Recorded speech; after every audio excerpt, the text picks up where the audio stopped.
I am Nova Calder, 30 years old, and I live in Portland, Oregon. A city of rain, washed streets, and coffee-scented mornings where the river slows at night and the bridges glitter with lights. And I work as a graphic designer in a small studio that feels like a second home to me.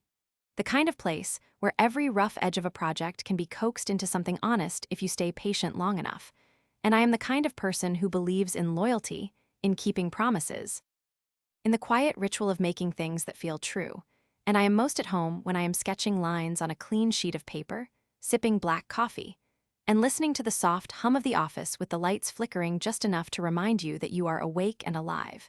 And I am in a relationship with a woman named Mira who has eyes that seem almost blue in some lights and almost green in others. A person who brings warmth into a room the way a late spring sun breaks through a cloudy day. And our life together has had its small adventures and its calm, steady days.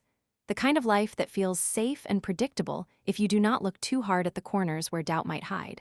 And I am proud of how steady Mira is, how kind she is to friends and strangers, how she can listen to a long story and offer a little piece of comfort that feels like a lighthouse in a fog. And I am aware of the little routines that keep us glued together. Like Sunday pancakes and early evening walks along the Pearl District streets, and the way we refuse to cancel a planned movie night even when the world seems to be pushing us toward different doors. And I am content enough to think that this is what grown happiness looks like, until the ordinary begins to crack, until a whisper of trouble travels through the air like a draft you cannot quite seal. And that is when the problem first lands in my life with a soft, almost guilty weight. Act 1 begins on a morning that tastes like stale coffee and uncertainty, when I discover that something I believe to be solid is not. When I notice the little tells that do not lie in people who are trying to hide something, and the tells are not loud or obvious.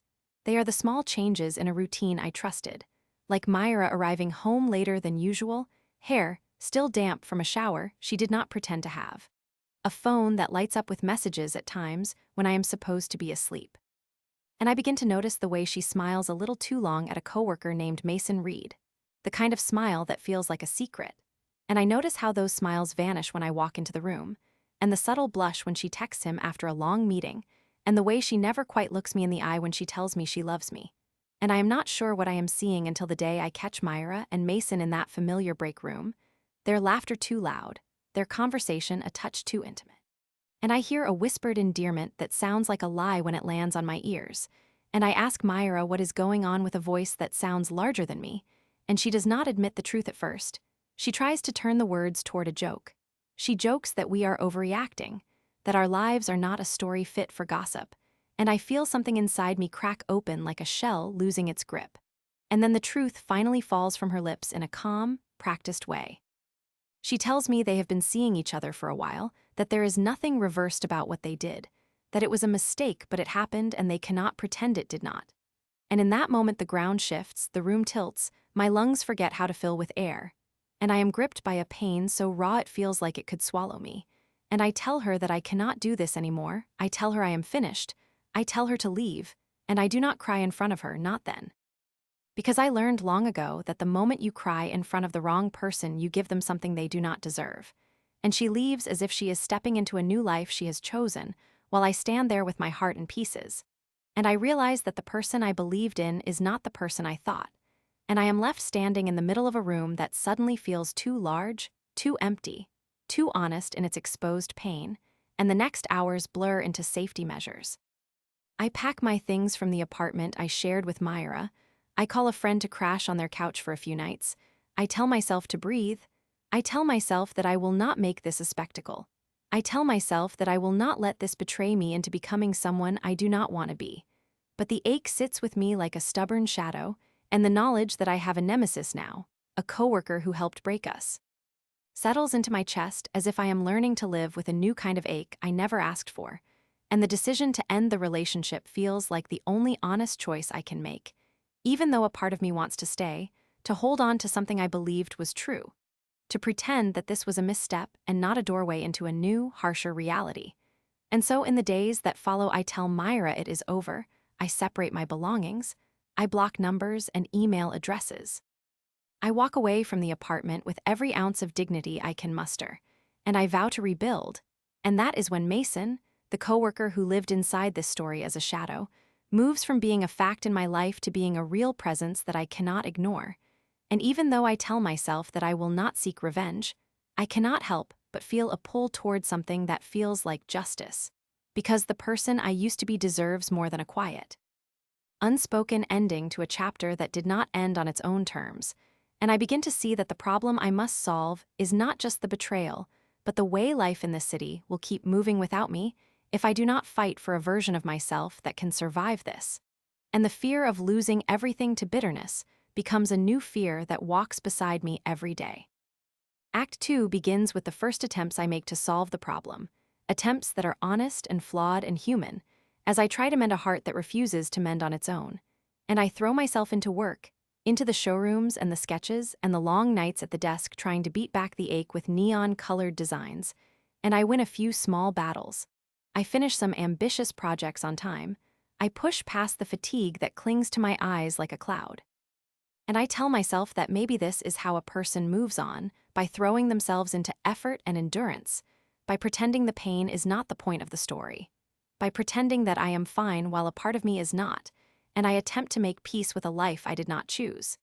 And yet every victory feels hollow, because Mason, the man who has become a living reminder of the betrayal, continues to drift into rooms where I am, and the memory of Myra's words, that it was a mistake and not a betrayal of a grand scale, follows me like a ghost.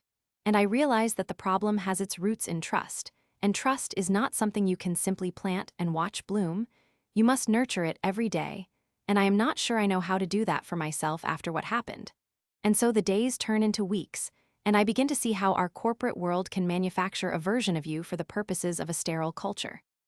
How a lie can hide inside a smile and become something you mistake for honesty. How a coworker can become a rival when his success feels like a personal victory over me. And I find myself at a very low point when I realize that I cannot rely on the old routines to carry me through, that the old boundaries I believed in May have been built on a fragile foundation, and that I am at risk of becoming someone who does not know how to ask for help. And the fear of becoming this version of myself becomes a kind of counselor in my head telling me to pull back, to retreat, to protect what remains. And I am pulled deeper into the orbit of the problem, to a place where I feel both anger and sadness and a stubborn sense of wanting to prove that I am not broken. And in that dark hour, I hear a voice from within that tells me there is more to this story than simply ending a relationship or hurting someone else. And I decide to take a path that feels dangerous because it is honest, a path that could save me or ruin me, and that is the moment when I set my sights on a plan that will require patience and careful timing.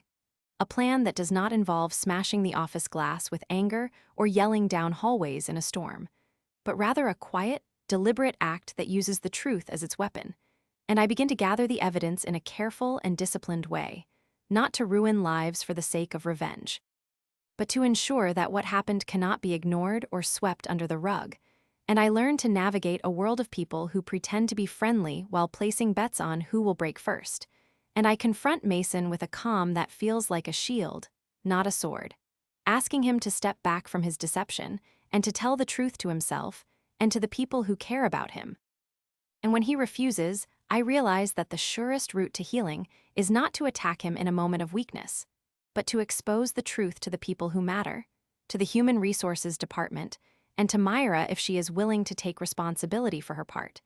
And so I plan a final move that is not about vengeance in the sense of breaking someone else, but about reclaiming my own dignity, about stopping the slow drip of doubt that has been eroding my faith in people, about showing the world that I am more than the ache of betrayal. And I find an opportunity when the company announces a performance review and a reorganization that could reshuffle teams and reveal the truth in a way that cannot be hidden. And I prepare to present a dossier that documents the dates, the meetings, the messages, the moments when the line between friendship and betrayal dissolved into something dark and unspoken. And I choose a day when Myra will be present in the city for a visit with a friend, and when Mason is scheduled to attend a team meeting in the same building. And I tell myself that this will be the moment when the truth becomes a public record rather than a private pain. And I rehearse the conversation in my head like a speech I must deliver to a jury. And I practice the tone that will not be cruel but will carry the weight of what has happened. And then the day comes when the sun breaks through a rare pause in the rainy weather, and I walk into the office with a calm I hardly recognize. I request a private meeting with human resources. I present the timeline. I show the messages. I name the names. I describe the on-the-clock hours and the shared meals and the late-night texts that prove the relationship extended beyond professional boundaries. And I do not shout. I do not plead. I simply lay out the truth with a quiet, steady voice that refuses to be broken, and I watch as the room grows still, and the faces of the people who work their shift from surprise to recognition, and Mason acknowledges what I have shown, and Mira confirms the end of their affair in a way that does not give them a second chance, but rather gives me the chance to begin the healing that has eluded me for months, and the consequences unfold in a way I never expected. Because the company takes this seriously, and a transfer is arranged for Mason to a different branch, the gossip abates, the staff feel the ripple of accountability, and Mira is confronted not by anger, but by a firm demand to be honest about who she is and what she wants from the future. And I realize that the act of telling the truth was not meant to ruin a life, but to rescue my own from a slow drowning. And the result is not a dramatic public spectacle, but a quiet, painful, necessary turning point.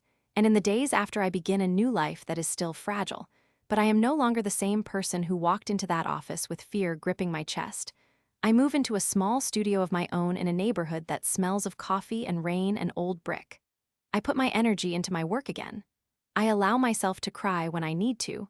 I forgive myself for feeling so hurt, and I refuse to let the past define my days.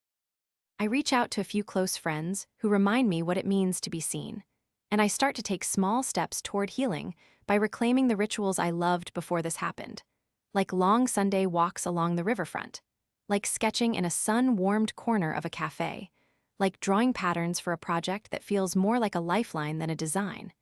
And I learn to trust again slowly, with boundaries that protect me, with a new sense that my happiness is my own responsibility. And I realize that the final consequence of my choice to tell the truth is not just the downfall of two people who betrayed me, but the rebirth of a person I thought I might never become. A version of myself who knows what to do with pain, who can stand tall in a room full of echoes and still speak with honesty. And the resolution comes when a new routine finally takes root, when the city stops feeling like it is closing in on me and begins to feel like a place where I can keep growing. When I stop chasing someone else's approval and start earning my own, when I accept that what happened did hurt a lot, but did not steal my future. And the new normal is not a sudden triumph, but a patient rebuild, a careful restoration of trust in myself, and in the possibility that life may still offer honest love. And perhaps the most surprising part of this tale is the quiet twist that comes with it. A moment when I realized that by choosing truth, I did not ruin the future I could have had with Mira, but instead cleared the way for a future that is mine to shape. A future where I can finally sleep through the night again without replaying every betrayed word. And I close this chapter knowing that I am still Nova Calder, a woman of Portland who has weathered a storm, who has learned the value of speaking the truth, who has learned to build again with patient hands, and who finally knows that the road ahead will be long and windy and sometimes hard, but it will also be real, and it will be mine.